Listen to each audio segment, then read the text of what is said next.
Good evening, everyone. This is Maurice from the Triple M Model Railroad.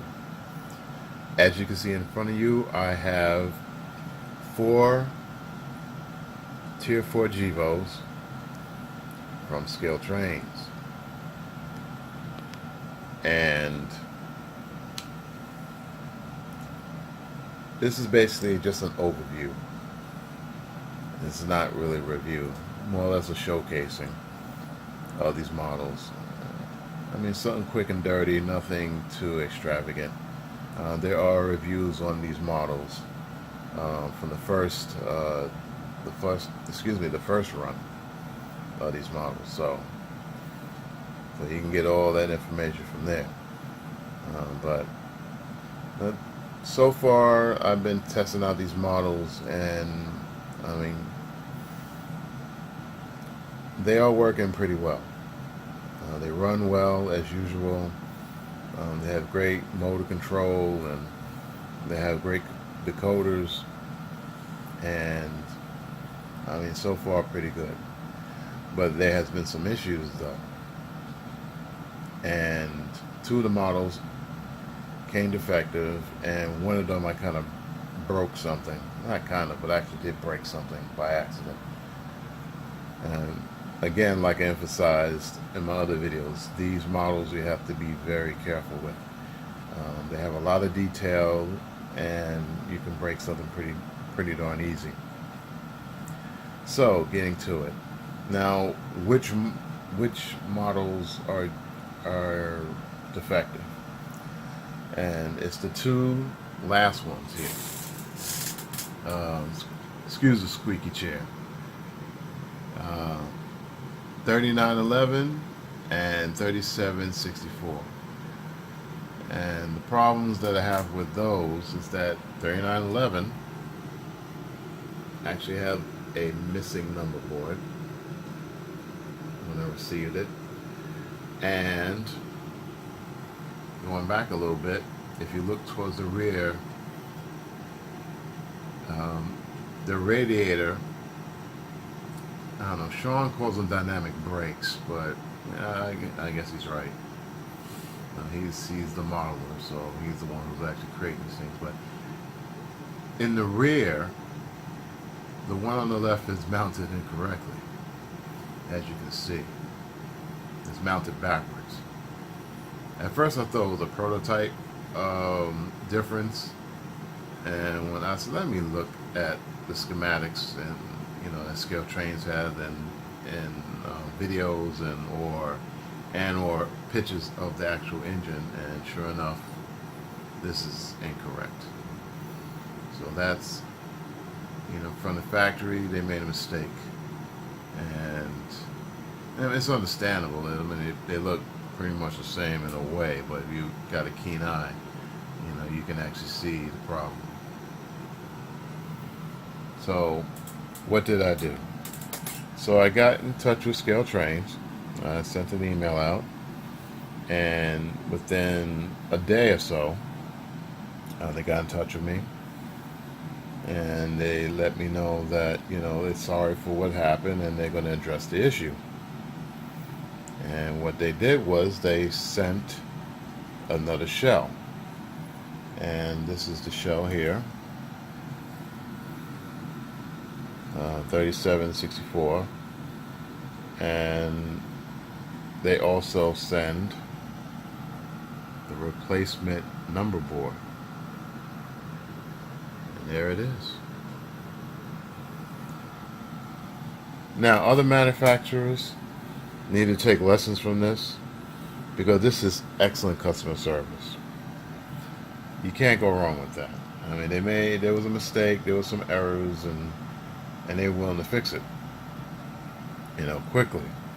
At first I thought I had to take the model back, but the gentleman told me just to swap the shells and call it a day. And the beauty about these models is that swapping the shells are incredibly easy.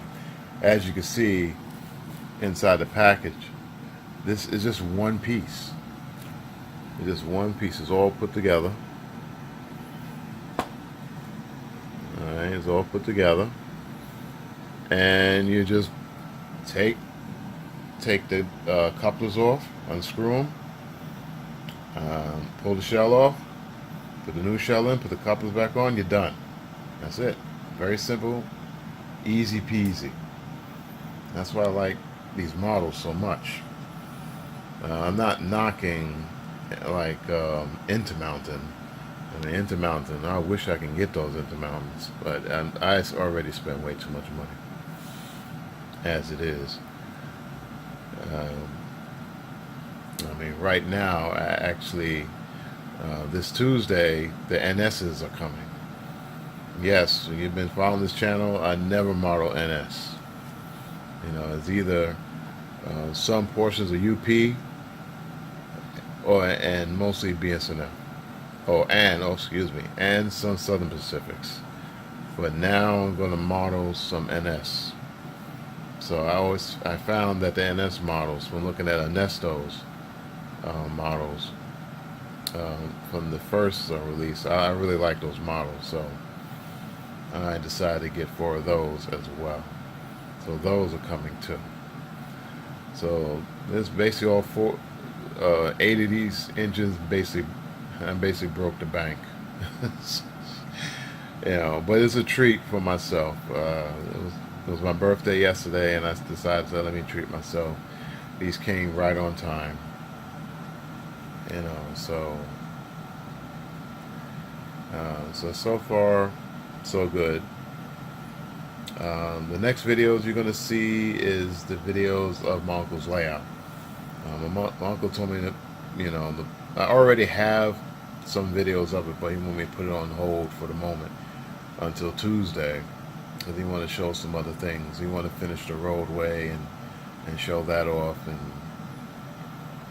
and also I have some videos of the GEVos running together, the first run and the second run, and also I had the MTH run along with it. And you know, comparing the MTH with these models is like night and day. The MTH look like a toy compared to the Scaletrains detailing and stuff like that. You know, even though I did put a version 4 decoder in it, and it runs very well, but the gearing on it, it's a little bit it's not the same as the Scaletrain. So basically, I mean, some speed matching need to be done, but it still ran. I just test them out just to dick around with it, but it did run pretty well. The decoder basically adjusted itself, you know, due to the load that's, you know, being forced upon it. So far so good. So I'm not going to run this. I mean, people have seen this run already. Plus, the next video you're going to see it run on my uncle's layout. You know, I only had 2 of them. I didn't feel like bringing all 4. It's just packing and unpacking these things is just like a pain in the butt. You know, but it is what it is. So you're going to see the video, another overview of the NSs this week. You know, so stay tuned for that. So I just run over the model a little bit. Let's see the detailing on it. I just hope the phone don't shut off. I've been having issues with the phone basically turning the video off of the recording. So that's it. Everyone, is something quick and dirty. So stay tuned for more videos. Take care.